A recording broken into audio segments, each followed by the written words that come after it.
வணக்கம். இன்றைக்கி நம்ம ஓல்டு ஜீன்ஸில் ஏப்ரான் ஈஸியாக எப்படி தைக்கலாங்கிறத பார்க்கலாம். ரொம்ப ஈஸியாக இருக்கும். நம்ம கைட்டு கூட நம்ம ஓட்டு தையல் வச்சு தைச்சிடலாம். அது நல்ல திக்னஸான துணியாக இருக்கிறதுனால அது நமக்கு ரொம்ப யூஸ்ஃபுல்லாக இருக்கும். நான் ஒரு ஜீன்ஸ் எடுத்துருக்கிறேன்.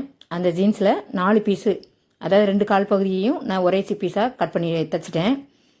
அந்த கெட்டியாக இருக்கிற பீஸை கட் பண்ணி எடுத்துருங்க. ஏன்னா அது தையல் மிஷினில் கூட நமக்கு இறங்காது, தைக்க முடியாது. அதனால் அதை கட் பண்ணி எடுத்துகிட்டு ஜாயின் பண்ணிக்கோங்க. நமக்கு வந்து தேவையான துணி வந்து 34 இன்ச்சுக்கு 24 இன்ச்சு இருந்தால் போதும். இப்போ இந்த சைஸை கரெக்டான சைஸு 24 இன்ச்சில் அந்த ஆம்கோலுக்கு மேலே வந்து 10 இன்ச்சு அதை எடுத்து நம்ம அப்படியே விரித்து போட்டு நம்ம வரைஞ்சி எடுத்துடலாம். தைக்கிறதுக்கு மட்டும் எக்ஸ்ட்ரா பீஸ் வச்சு நம்ம வரைஞ்சி அதை கட் பண்ணி எடுத்துக்கலாம். பாருங்கள், நான் ஆம்ஹோல் வரைஞ்சிருக்கேன். அதை அப்படியே வரைஞ்சாச்சு. இனிமேல் நம்ம கட் பண்ண தான் செய்யணும். தையலுக்கு மட்டும் ஒரு 1/2 இன்ச்சு எக்ஸ்ட்ரா விட்டு கட் பண்ணிடுங்க. இது வந்து மிஷின் இல்லாதவங்க கூட நம்ம கைட்டு கூட மடித்து தைச்சிடலாம். ரொம்ப ஈஸி தான். ரொம்ப கட்டிங், ரொம்ப வந்து இது தையல் இதெல்லாம் கிடையாது. இந்த சைடில் நான் ஒரு இன்ச்சு விட்டு நான் கட் பண்ணியிருக்கிறேன். அதே மாதிரி அங்கே ஆம்ஹோல் சைஸ் வெட்டிட்டு அதுலேயும் 1 இன்ச்சு நமக்கு எக்ஸ்ட்ரா இருக்குது ஏற்கனவே. ஒரு ஜீன்ஸ் இருந்தால் போதும், கரெக்டாக நம்ம ஏப்ரானை தைச்சிடலாம். ஏப்ரான் வந்து வீட்டில் நம்ம வேலை பார்க்குற லேடிஸ்க்கு ரொம்ப அவசியம். பாத்திரம் வளர்க்குறதுக்கு, சமையல் பண்ணுறதுக்கு, வீட்டை ஃபுல்லாக க்ளீன் பண்ணுறதுக்கு, இது எல்லாமே ஏப்ரான் கட்டிட்டு நம்ம பண்ணோன்னா ரொம்ப நமக்கு சுத்தமாகவும் இருக்கும், சேஃப்டியாகவும் இருக்கும். இதெல்லாம் இப்போ கட் பண்ணியாச்சு. எனக்கு அடிப்பகுதிக்கு எக்ஸ்ட்ரா துணி இல்லை மடித்து தைக்கிறதுக்கு. அதை நான் எக்ஸ்ட்ரா கிளாத்து போட்டு நான் தைச்சிருந்தேன். அதுக்கப்புறம் பாருங்கள், ஃபுல்லாக கட் பண்ணியாச்சு.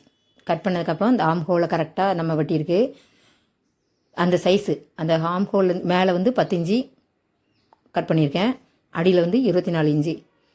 இந்த 4 பீஸையும் நமக்கு வந்து சொன்ன மாதிரி இந்த குறுக்கு வாக்கில் போடக்கூடாது, இந்த நெட்டுக்குன்னே போடணும்.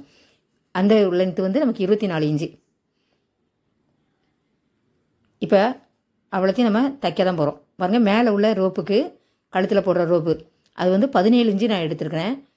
அது ஏற்கனவே எனக்கு 19 இருந்தது. 2 வந்து நான் டக்கு வச்சுட்டேன், ரொம்ப இறக்கமாக இருக்குது அப்படிங்கிறதுக்காக.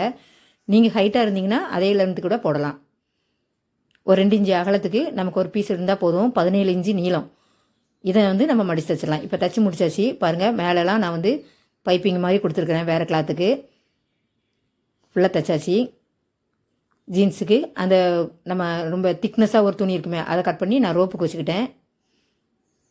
இந்த பாக்கெட்டு, அந்த ஜீன்ஸில் இருக்கிற பாக்கெட் எடுத்து சென்டரில் நான் பாக்கெட் தைச்சிட்டேன்.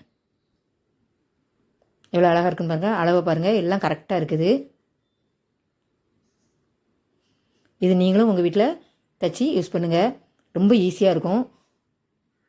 நம்ம ஏப்ரான் வந்து கடையில் கொடுத்து வாங்கணுன்னு அவசியம் கிடையாது. பழைய ஜீன்ஸே நல்ல திக்கு கிளாத்தாக இருக்கிறதுனால நமக்கு ரொம்ப யூஸ்ஃபுல்லாக இருக்கும். இந்த ஏப்ரான் வந்து நைஸான கிளாத்து, அதாவது சில்க்கு கிளாத்து, பாலிஸ்டரு, ஜார்ஜெட்டு, இந்த மாதிரி கிளாத்துலலாம் ஏப்ரான் தைக்காதீங்க. அது யூஸ்ஃபுல்லாக இருக்காது. நமக்கு ஜீன்ஸு, திக்கு காட்டன், இந்த மாதிரி கிளாத்தில் தான் நம்ம தைக்கலாம். அப்படின்னா தான் நமக்கு யூஸ்ஃபுல்லாக இருக்கும். அந்த ஆம்ஹோலுக்கு கீழே நம்ம இடுப்பு கட்டுற ரோப்பு வந்து உங்களுக்கு கிளாத் இருந்ததுன்னா அதிலே தைங்க. 2 இன்ச்சு அகலமும் நீளம் வந்து 24 இன்ச்சு அகலம் இருந்ததுன்னா தைங்க. அது இல்லைன்னா நம்ம இன்ஸ்கர்ட்டுக்கு போடுற பாவாடை நாடா கூட கடையில் 1 இன்ச்சு அகலம் உள்ளது இருக்கும், அதை கூட நீங்கள் தைச்சிக்கலாம். ஏப்ரான் வந்து சூப்பராக ரெடி ஆயிடுச்சு.